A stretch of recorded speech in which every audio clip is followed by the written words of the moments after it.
Morning students, 11th class के video में आपका स्वागत है। और जैसा कि आपको पता है हम लोग मूल कंसेप्ट पढ़ रहे थे और मूल कंसेप्ट को बहुत गहराई से पढ़ भी चुके हैं, बहुत सारे लेक्चर हो चुके हैं इसमें। और इस चैप्टर के मूल कंसेप्ट वाले टॉपिक में हम एक हेडिंग पढ़ रहे थे, कंसंट्रेशन ऑफ सॉल्यूशन, और उसी में methods of expressing concentration of solution पढ़ रहे थे, जिसमें बहुत सारे मेथड्स के बारे में चर्चा हो चुकी। बहुत सारे मेथड्स हम आपको डिस्कस कर चुके हैं, जैसे कि percentage, mole fraction, molarity, normality को बड़ा डिटेल में पढ़ा, मोलैरिटी को बड़ा डिटेल में पढ़ा, मोलैलिटी को बड़ा डिटेल में पढ़ा, और उन सबों पे जो भी पॉसिबिलिटीज हो सकती है उन सबों पर बहुत चर्चा किया। और उस चर्चा के दौरान बहुत सारी नई बातें सामने आई और उसको हम लोगों ने एक ट्रिक के मदद से भी सॉल्व करने की कोशिश की। हम लंबे मेथड से भी उसको डिटेल में भी सॉल्व करने का मेथड सीखा। और इन सारी बातों में ये बात आई कि जो भी मेथड्स हैं कंसंट्रेशन को एक्सप्रेस करने के, उनका अपना एक लिमिटेशन है और उनका हम यूज़ कहाँ कहाँ कर सकते हैं। सभी मेथड्स सबके लिए यूज़फुल नहीं होता है, हमको सभी कंडीशन में यूज़फुल नहीं होता है। जैसे मोलैरिटी के बारे में बताया कि वॉल्यूम बदलने से वो बदल जाता है, नॉर्मेलिटी के बारे में भी बताया कि वो भी वॉल्यूम बदलने से बदल जाता है, टेम्परेचर बदलने से बदल जाता है। तो ये सारी बातें उन सबों में हुई। तो उस सबों को आगे बढ़ाते हुए, उसी टॉपिक को आगे बढ़ाते हुए हम लोग आज पढ़ना चाहते हैं फॉर्मेलिटी क्या है। जैसे वहाँ ये एक नया टर्म इंट्रोड्यूस किया गया है, फॉर्मेलिटी। जैसे मोलैरिटी, जैसे नॉर्मेलिटी पढ़ा है, वैसे ही एक फॉर्मेलिटी भी नया टर्म इंट्रोड्यूस किया गया है। जैसे मैं फॉर्मेलिटी के बारे में आपको चर्चा कर दूं कि जैसे हम सपोज करते हैं एक ionic compound sodium chloride, suppose an ionic compound sodium chloride.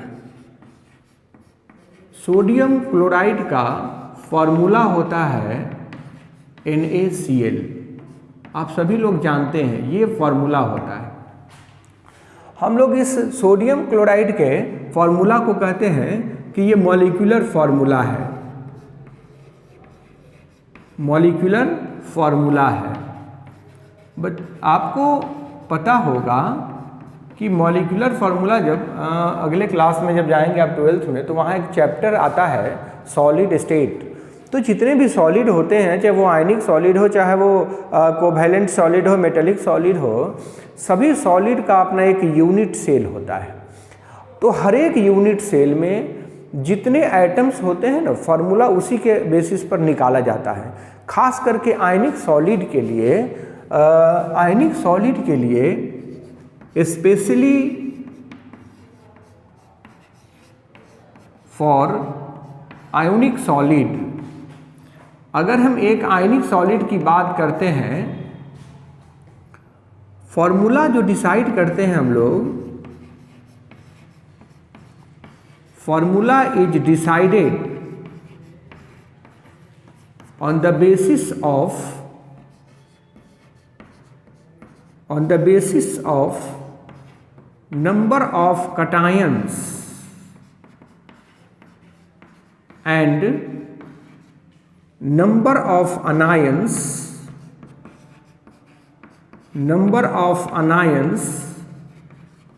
present per unit cell।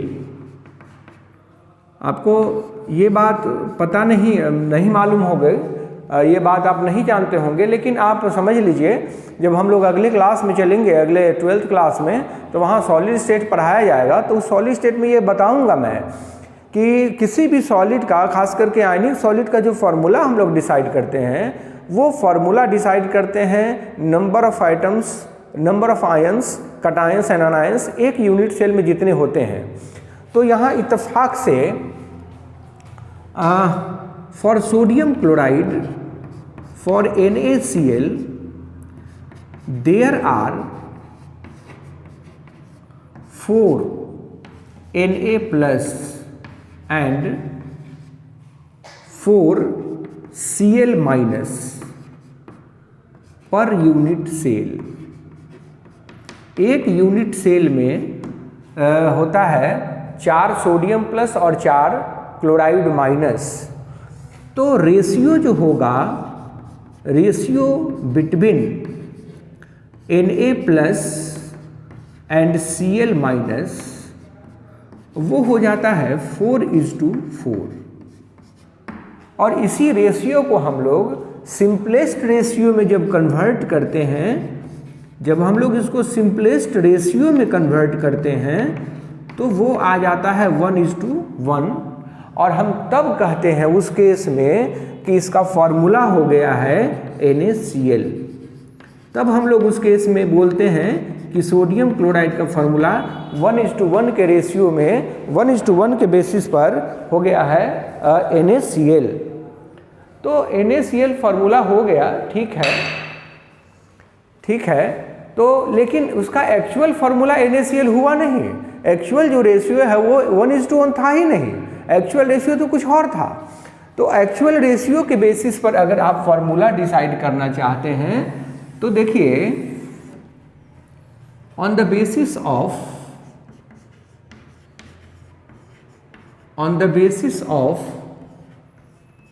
actual ratio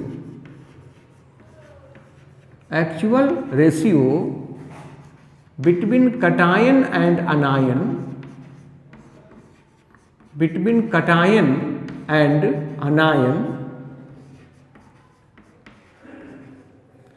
the molecular formula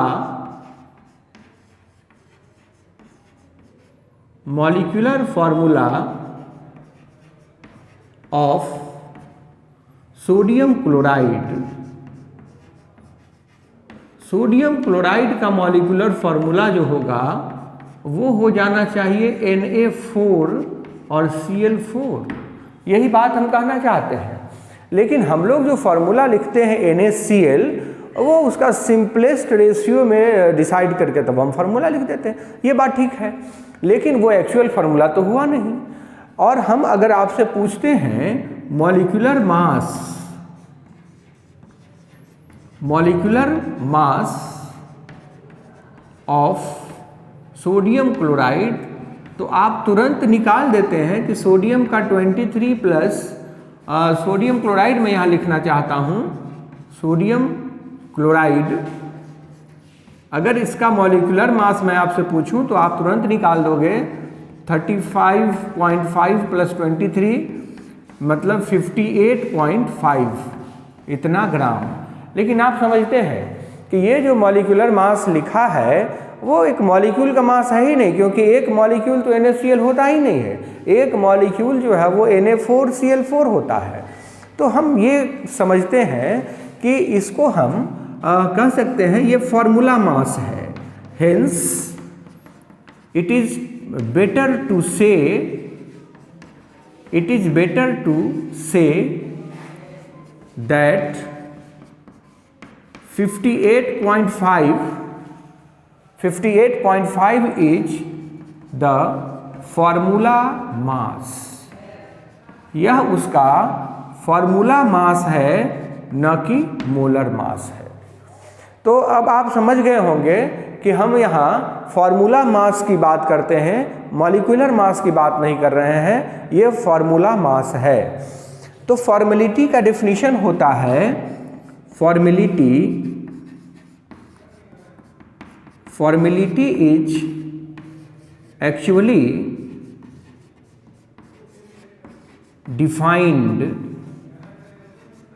defined for ionic compounds. ये फॉर्मेलिटी जो है वो आयोनिक कंपाउंड्स के लिए डिफाइन किया जाता है, किसी दूसरे कंपाउंड के लिए फॉर्मेलिटी डिफाइन नहीं करते हैं। और एक बात मैं इशारे में आपको कह देता हूँ कि molarity for an ionic compound के लिए जब मोलरिटी आप डिसाइड करते हैं is actually the formality, formality उसी को कहा जाएगा जो हम लोग मोलैरिटी कहते हैं। अगर वही मोलैरिटी किसी आयनिक कंपाउंड के लिए कैलकुलेट किया जाए, डिसाइड किया जाए, तो वह मोलैरिटी फॉर्मेलिटी कहा जाएगा और हम लोग इसी को फॉर्मेलिटी समझते हैं। तो फॉर्मेलिटी के बारे में कुछ फार्मूला भी डिराइव कर ले सकते हैं हम लोग।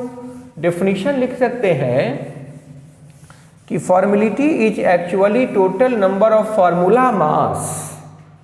कह सकते हैं कि formality is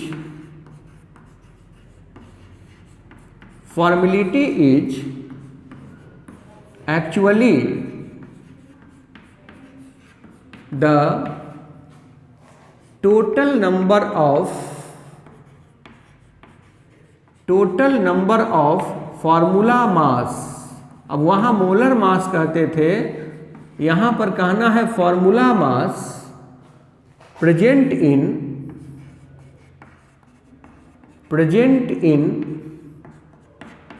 1 litre of solution. 1 litre solution में किसी भी आयनिक कंपाउंड का जो फार्मूला मास होता है वही कहलाता है फॉर्मेलिटी। इसका फार्मूला भी लिखूंगा। कहते हैं it is denoted by capital F. इसको हम लोग कैपिटल एफ से रिप्रेजेंट करते हैं और उसका फार्मूला हम लिख सकेंगे formality is equal to number of formula mass by volume of solution in litre. Volume of solution in litre, यही फॉर्मेलिटी होगी। लेकिन आप समझ रहे होंगे कि अगर हम नंबर ऑफ फार्मूला मास लिखना चाहें, नंबर ऑफ फार्मूला मास, तो वो हो जाएगा given mass by formula mass, given mass by formula mass. तो अब हम लिख सकते हैं फॉर्मेलिटी को, now formality is equal to given mass into 1000 by formula mass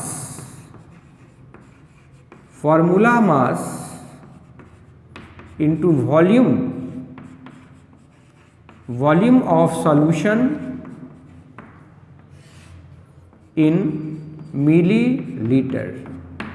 solution का वॉल्यूम मिलीलीटर में, तो इसलिए मैंने 1000 से ऊपर गुना किया। अब जरा इसको कंपेयर आप कर सकते हैं क्या मोलैरिटी से? देखिए, तो मोलैरिटी का फॉर्मूला याद है हम लोगों को, given mass into 1000 by molar mass into volume of solution in millilitre. देख लीजिए फर्क किसका है, फार्मूला मास और मोलर मास का, बाकी कुछ है ही नहीं। हम अगर फार्मूला मास का यूज कर रहे हैं तो वो फॉर्मेलिटी हो गया, और अगर मॉलिक्यूलर मास का, मोलर मास का यूज कर रहे हैं तो वो मोलैरिटी हो गया। तो बात वही है, केवल कहना ये है कि अगर हम कोई आयनिक कंपाउंड लेते हैं तब हम फॉर्मेलिटी का कंसेप्ट समझेंगे, और अगर कोई दूसरा कंपाउंड है, अन्य कोई यौगिक है, तो उसके लिए हम लोग मोलैरिटी डिफाइन करते हैं। ये बातें हुई जिसको हम फॉर्मेलिटी के लिए समझते हैं। तो आप समझ सकते हैं, कहता है कि calculate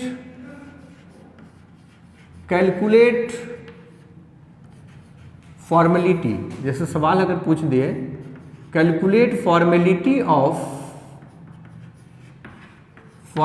of solution in which 58.5 gram of sodium chloride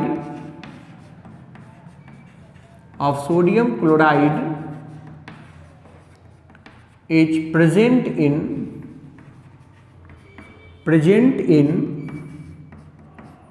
its 500 ml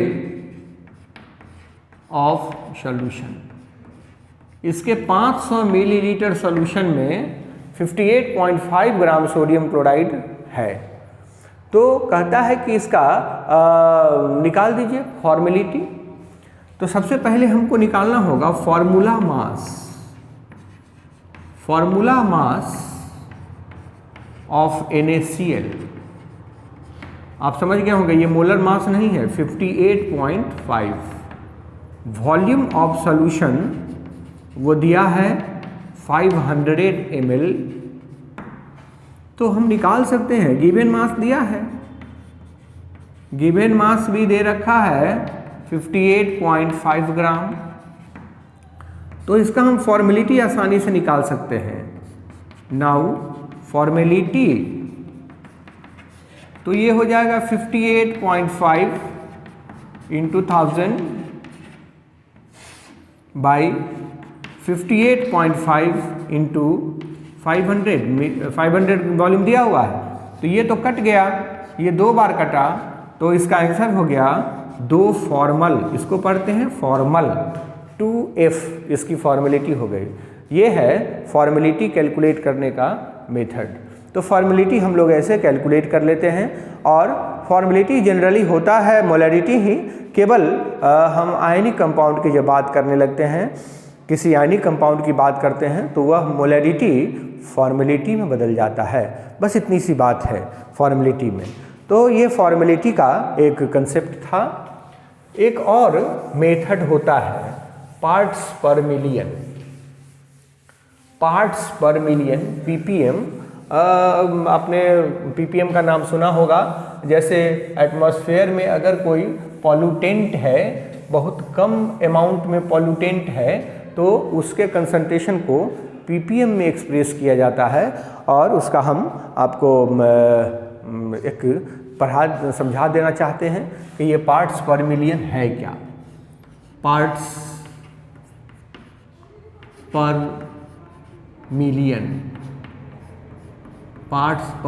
million, जिसको शॉर्टकट में हम लोग ppm पढ़ते हैं, ppm। एग्जाम्पल के साथ समझाऊंगा। इसमें जो पार्ट्स है, पार्ट्स इसका अपना एक मतलब होता है। पार्ट्स का मतलब होता है, हो सकता है मास भी हो, कभी हो सकता है कि वॉल्यूम हो, कभी हो सकता है कि कभी मोल भी हो। ये सब पार्ट्स हुए। ठीक है, 5 ग्राम तो 5 पार्ट हुआ वो। तो पार्ट एक जनरल शब्द हुआ, एक सामान्य शब्द हुआ, जिसके अलग अलग मीनिंग हो सकते हैं। हम लोग सिचुएशन पे बेस्ड इसका मीनिंग समझेंगे। जैसे जिस केस में इसका यूज किया जाएगा वो समझेंगे। अगर बाकी का मास है तो इसको मास मानेंगे, बाकी का वॉल्यूम दिया हुआ है तो पार्ट्स की जगह पर हम वॉल्यूम समझेंगे, बाकी के लिए मोल दिया है तो हम पार्ट्स की जगह पर मोल समझेंगे, वगैरह वगैरह। और आप समझ रहे हैं मिलियन का मतलब होता है, कई बार आपने मिलियन का नाम सुना होगा, 10 लाख, 10 लाख। 10 लाख का मतलब 10 टू द पावर 6। 1 मिलियन का मतलब होता है 10 टू द पावर 6। अब जरा गौर कीजिए कि अगर कोई सब्सटेंस, कोई इम्प्यूरिटीज़ एकदम कम अमाउंट में हो, एक एग्जाम्पल से हम समझते हैं। आप सभी हमारे प्रिय छात्र डिस्कवरी चैनल देखते होंगे, वहाँ एक प्रोग्राम आता है गोल्ड रश प्रोग्राम आता है। बता दूं आपको कि गोल्ड रश प्रोग्राम में गोल्ड कैसे निकालते हैं, गोल्ड का एक्सट्रैक्शन, गोल्ड कैसे पाते हैं, इसके बारे में दिखाता है पूरा डिटेल में। गोल्ड रश प्रोग्राम का यही मकसद है कि गोल्ड का एक्सट्रैक्शन कैसे होता है, गोल्ड कैसे पाया जाता है, ये दिखाते हैं, सिखाते हैं उसमें। तो अगर गोल्ड जो है हमको पाना है तो हमको कहते हैं ना खाक छानने की बात होती है। गोल्ड जो होता है वो बहुत महीन पार्टिकल के रूप में, बालू के जैसे पार्टिकल जो होगा, सैंड पार्टिकल्स, उसी के रूप में सैंड के साथ, मिट्टी के साथ मिला रहता है। तो उस केस में हम कहते हैं कि हम उसको चुन के निकालेंगे, ट्वीजर से चुन के निकालेंगे गोल्ड के पार्टिकल्स को। ये बड़ा ही मुश्किल काम है और आप यूँ कहिए कि अगर हमको 10 केजी मिट्टी वैसा मिल जाए जिसमें सैंड हो गोल्ड का, तो आप चुन चुन के निकालेंगे तो हो सकता है कि 1 mg गोल्ड निकले, तो बड़ा ही मुश्किल होता है।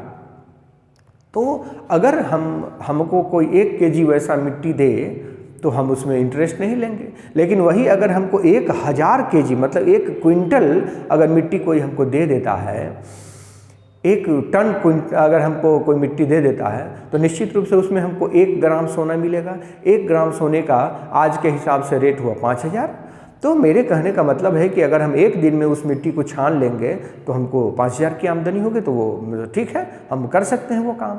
तो ठीक वही काम हमको यहाँ भी करना है कि अगर किसी भी मिक्सचर में, किसी भी सॉल्यूशन में किसी एक कंपोनेंट का अमाउंट नेग्लिजिबली स्मॉल हो, बहुत ही कम हो उसमें, तो हम उस मिक्सचर का ह्यूज अमाउंट ले लेते हैं। बट 1 मिलियन पार्ट्स हम उसका ले लेते हैं उसके कंसंट्रेशन को एक्सप्रेस करने के लिए, और तब उस 1 मिलियन पार्ट में जब हम उसका कंसंट्रेशन एक्सप्रेस करते हैं तो वो कहलाता है पार्ट्स पर मिलियन। जरा इसको समझिए कि अगर if in a mixture any one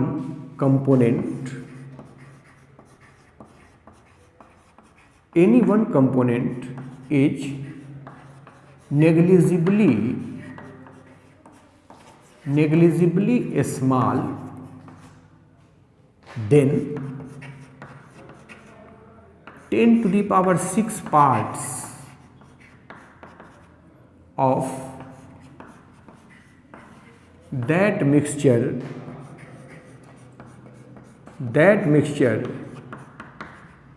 is taken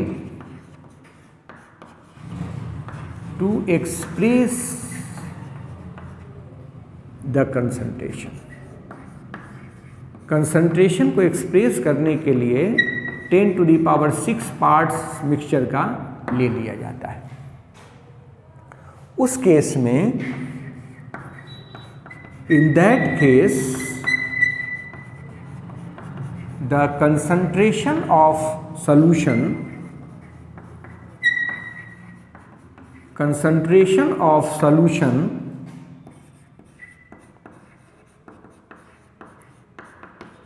is expressed in the terms of parts पर मिलियन ppm। यही बात होती है। आप इसका मतलब समझ गए होंगे कि हम पार्ट्स पर मिलियन कब यूज़ करने वाले हैं। पार्ट्स पर मिलियन का मतलब हुआ कि अगर किसी भी मिक्सचर में कोई एक कंपोनेंट नेग्लिजिबली स्मॉल हो, इतना कम हो कि कैलकुलेशन में थोड़ा सा भी एरर हो तो वो 0 हो जाए, तब हम उस केस में कुछ कंसिडरेबल वैल्यू पाने के लिए 1 मिलियन मिक्सचर का पार्ट ले लेते हैं। 1 मिलियन पार्ट कहने का मतलब हुआ 1 million KG, 1 million litre, 1 million mole, अब जो भी लेना चाहते हैं आप ले लेते हैं, और तब हम उसको कहते हैं कि उसका कंसंट्रेशन ppm में एक्सप्रेस किया जाएगा। ppm जो है, ppm is basically similar to the percentage.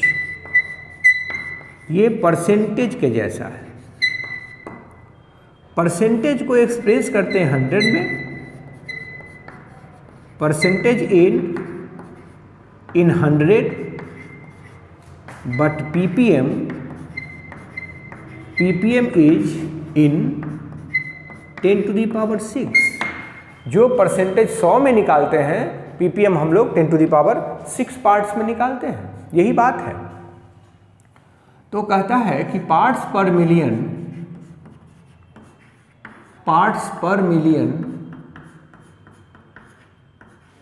Is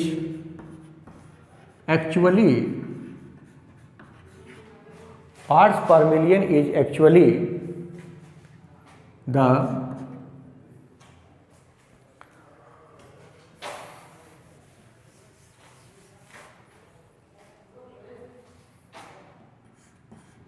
parts per million is actually the total number of parts of one component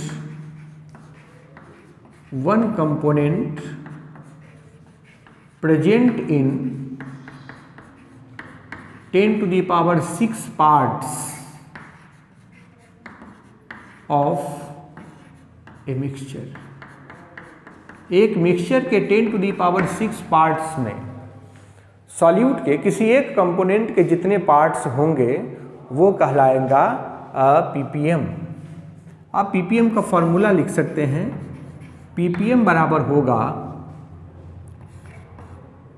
parts of या number of parts of one component by total parts of mixture into 10 to the power 6। देखिए जैसा percentage था वहाँ हम लोग percentage में 100 से multiply करते हैं, यहाँ 10 टू दी पावर 6 से मल्टीप्लाई करते हैं। तो हम ये कह सकते हैं similar to percentage it is also unitless quantity. यह भी एक यूनिटलेस क्वांटिटी है। पीपीएम का भी कोई यूनिट नहीं होता है, यह भी एक बिना यूनिट का क्वांटिटी हुआ, पार्ट्स पर मिलियन। एक एग्जाम्पल लेंगे तो हमको ज़्यादा क्लियर हो जाएगा। कहता है कि इन सी वाटर, समंदर के पानी में जिसका डेंसिटी है 1.080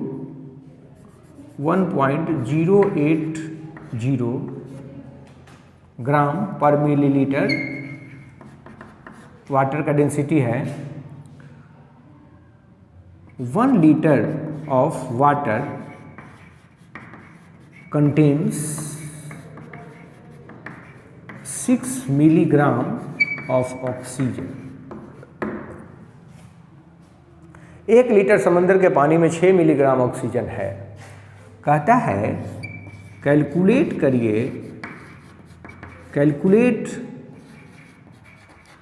concentration of oxygen in PPM. Ppm में ऑक्सीजन का कंसंट्रेशन कैलकुलेट करिए, ये हमसे पूछा जा रहा है। तो ठीक है, इसको कैलकुलेट कैसे करेंगे ये देखिए। यहाँ बहुत सारा कंसेप्ट आपका क्लियर हो जाएगा कि हम कैसे कैलकुलेट कर पाएंगे।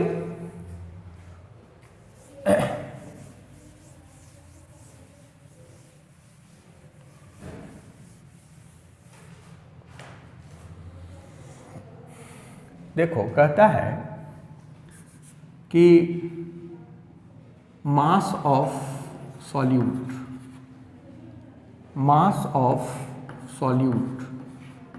कौन सा है? Oxygen O2। ये दिया है 6 मिलीग्राम, का मतलब 6 इंटू 10 टू दी पावर -3 ग्राम। चूँकि यह मास ग्राम में दिया हुआ है तो हमको सॉल्यूशन का भी मास, मिक्सचर का भी मास ग्राम में ही चाहिए, तभी जाके हम इसको कैलकुलेट कर पाएंगे। तो hence we must have mass of mixture, और मिक्सचर क्या है? वाटर का भी हमको मास चाहिए। तो हम लोग तो जानते हैं कि डेंसिटी बराबर होता है मास बाई वॉल्यूम। तो डेंसिटी हमें पता है 1.080 इज इक्वल टू मास पता नहीं है, और वॉल्यूम पता है 1 लीटर मतलब 1000 मिलीलीटर। क्यों? क्योंकि इसका ग्राम पर मिलीलीटर में दिया है यूनिट, तो इसलिए हम मिलीलीटर में यूज़ करेंगे वॉल्यूम को। तो अब मास अगर निकालोगे, mass of 1 litre of water, तो ये हो जाएगा 1.080 इंटू 1000, तो 1080 ग्राम, ये पूरा मास हो गया। तो now ppm of oxygen, oxygen का पीपीएम निकालने के लिए 6 इंटू 10⁻³ बाई 1080 इंटू 10⁶ सॉल्व कीजिएगा 5.8 ppm आएगा। ये 5.8 ppm हुआ। तो हम आपको ये समझाना चाहते हैं कि ये जो ऑक्सीजन का अमाउंट दिया हुआ था 1 लीटर पानी में, अगर हम ऑक्सीजन गैस का अमाउंट कैलकुलेट करने चाहते, उसमें से ऑक्सीजन निकालने जाते, थोड़ा सा भी एरर होता तो 6 mg का मतलब हुआ वो तुरंत जीरो हो जाता उसका अमाउंट, और वो हमारे पास ऑक्सीजन मिलता ही नहीं। तो इसी एरर को कम करने के लिए, इसी को मिनिमाइज करने के लिए हम 10⁶ पार्ट्स ले लिए वाटर का, और उसमें हमको मिला 5.8 ग्राम ऑक्सीजन, जो कि एक कंसिडरेबल वैल्यू है, और वो हमको मिला। इस तरह से हम लोग पार्ट्स पर मिलियन का इस्तेमाल करते हैं। नेक्स्ट टॉपिक है कैलकुलेशन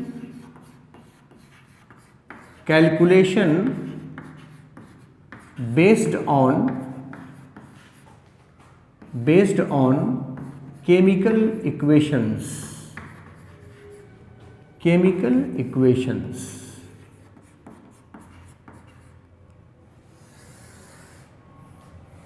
बहुत सारा सवाल कॉम्पिटिटिव एग्जाम्स में इससे आता है।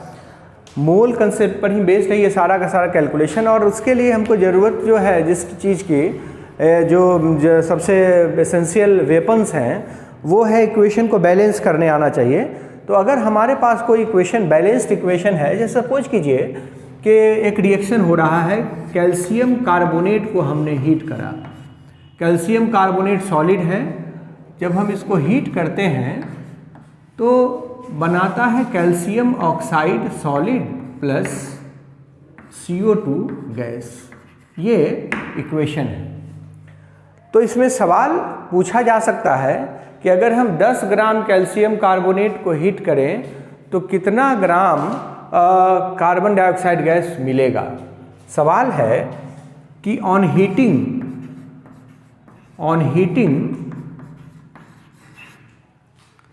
10 gram of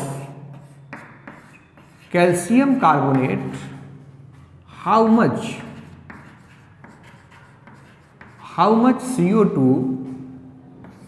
CO2 gas will be liberated, कितना उसमें से CO2 गैस निकलेगा बाहर। तो इसको कैलकुलेट करने के लिए सबसे पहले हमें करना है कि इस इक्वेशन को बैलेंस करना है। बैलेंस इक्वेशन होगा तभी स्टैचियोमेट्रिक रिलेशनशिप हमको पता चल पाएगा। अब बैलेंस नहीं भी करेंगे तो हम बना सकेंगे इसको, लेकिन उसके लिए थोड़ा सा इंतजार करिए। जब हम लॉ ऑफ इक्विवेलेंस पढ़ाएंगे वहाँ आपको समझाएंगे कि बिना बैलेंस किए हुए भी हम इस इक्वेशन को सॉल्व कर सकते हैं, इस प्रॉब्लम को सॉल्व कर सकते हैं, लेकिन वो थोड़ी दूर है, अभी वहाँ तक पहुँचे नहीं। अभी हम लोग इसको पहले सॉल्व करने का कोशिश करते हैं। तो एक बैलेंस्ड केमिकल इक्वेशन लिखना होगा, balanced chemical equation. Balanced chemical equation अगर हम लिखते हैं तो calcium carbonate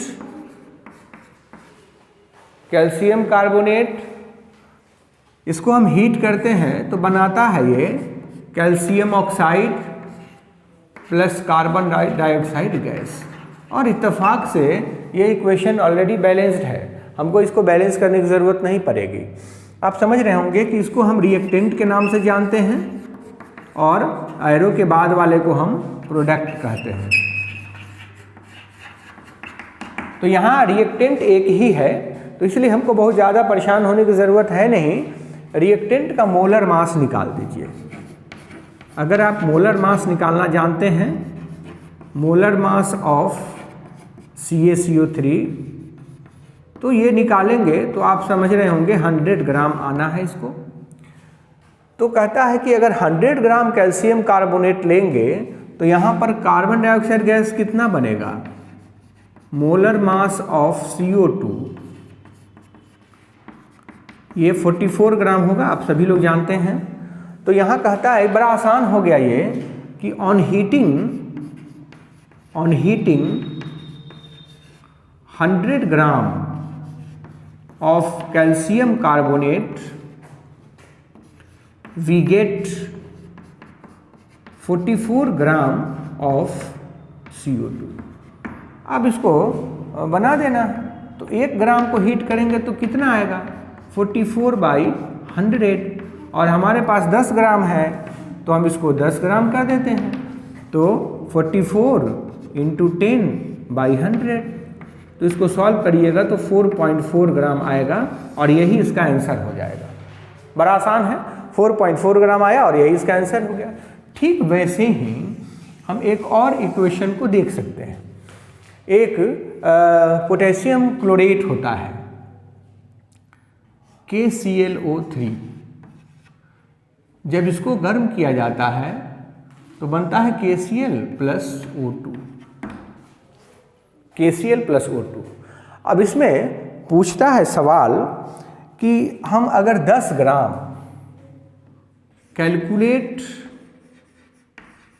calculate the mass of O2 liberated on heating